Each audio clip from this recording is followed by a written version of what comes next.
Good morning. I'm Cathy Cottridge, and I'm the president of Soroptimist International Great Britain and Ireland. And I'm here today with Eve, and we're going to be talking about issues that young women face in the world today and how they feel that Soroptimist International may help. So, good morning, Eve. Nice to be here with you. Good morning, Cathy. Thank you for having me. You're very welcome. It's a real treat for me to be able to have this conversation with you. So I know that you are aware of the work of the Soroptimists because I saw your presentation earlier in the year when you entered into Ireland's public speaking competition. Would you like to tell me a bit how you came to do that? Of course. Well, I've always been involved in debating of some kind.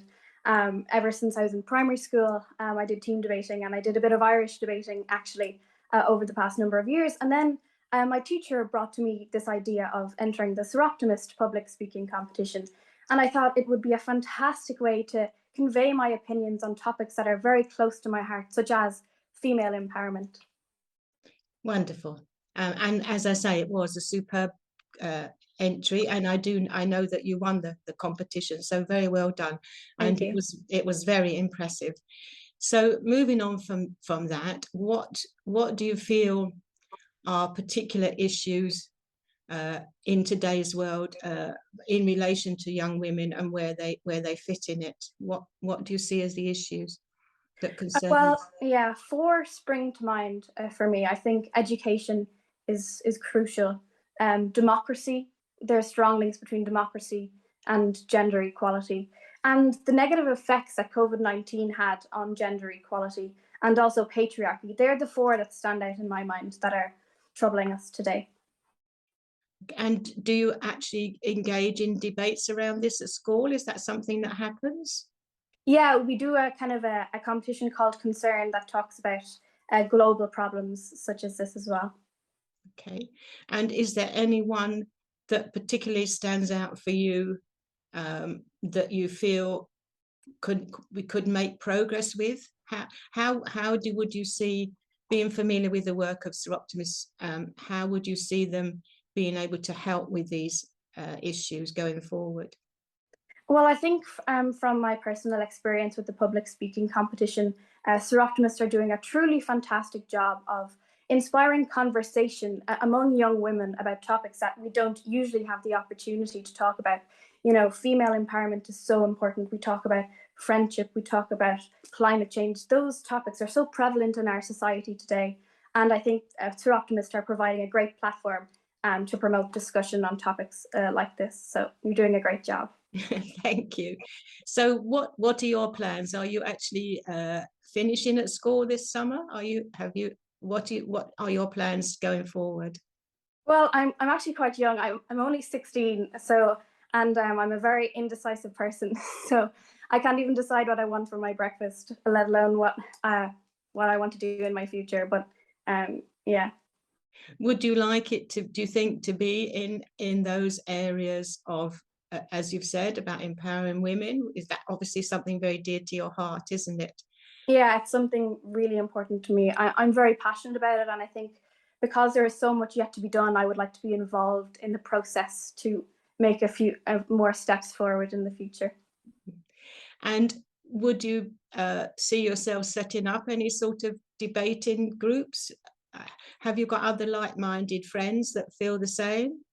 Yeah, debating is very, very popular in our school, and we are really passionate about women's rights and again promoting conversation, which is a very important part of growing up. Okay.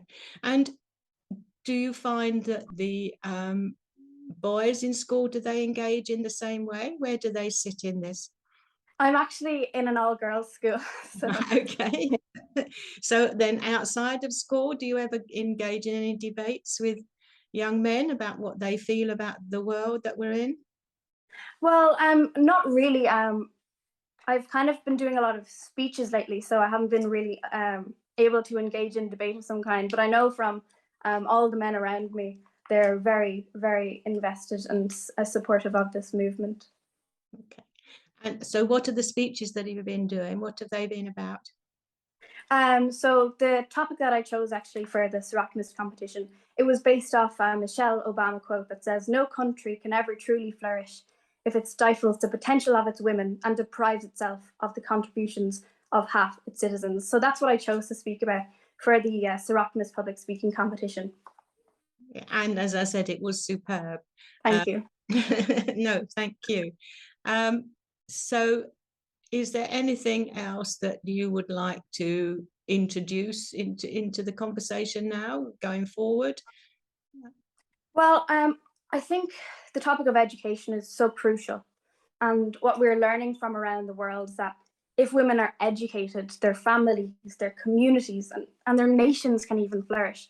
And the African proverb comes to mind that if you educate a man, you educate an individual. But if you educate a woman, you educate an entire nation. And that's so true because according to the UN Women, actually, in 2020, educated women invest as much as 90% of their earnings back into their families, which is quite a large amount. And to put that simply, when women are educated, their children are going to be healthier because they understand the processes that are involved with raising healthy children.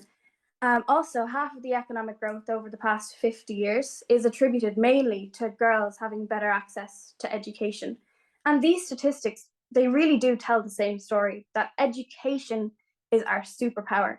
And once we understand the ripple effect, I think, of education for women, we'll find that every nation will only truly flourish if women are educated, because education is not a privilege. It should be seen as a basic human right, I think. Absolutely, Eve. Well done. That's absolutely, as you say, that the entire focus and nub of it, really, isn't it? If we can ensure that there's education for all women and girls. And you mentioned about the effects of COVID-19 on gender equality, and Yeah. the UN has estimated that the development in gender equality has been set back a decade by COVID-19, because again, it was automatically assumed that the women would stay home and teach the children and be the carers and do all of those things. Yeah. And I do know that since the end of the pandemic, there are now fewer women going back into management positions because their career path has slipped. Yeah. But I think one of the positives, if you can find any positives in the pandemic, was that communities did come together in a way that they hadn't done before. Did you find that within your community? Did people support each other and work together? Absolutely. I found that COVID really highlighted how truly interdependent we all are and how we rely on each other so heavily. An Irish Shanachal, one of my favorite, goes, "Er ska a chéile a warid nadini." And that means we all live in the shadow of each other. And I think it couldn't be truer when it's applied to the COVID pandemic.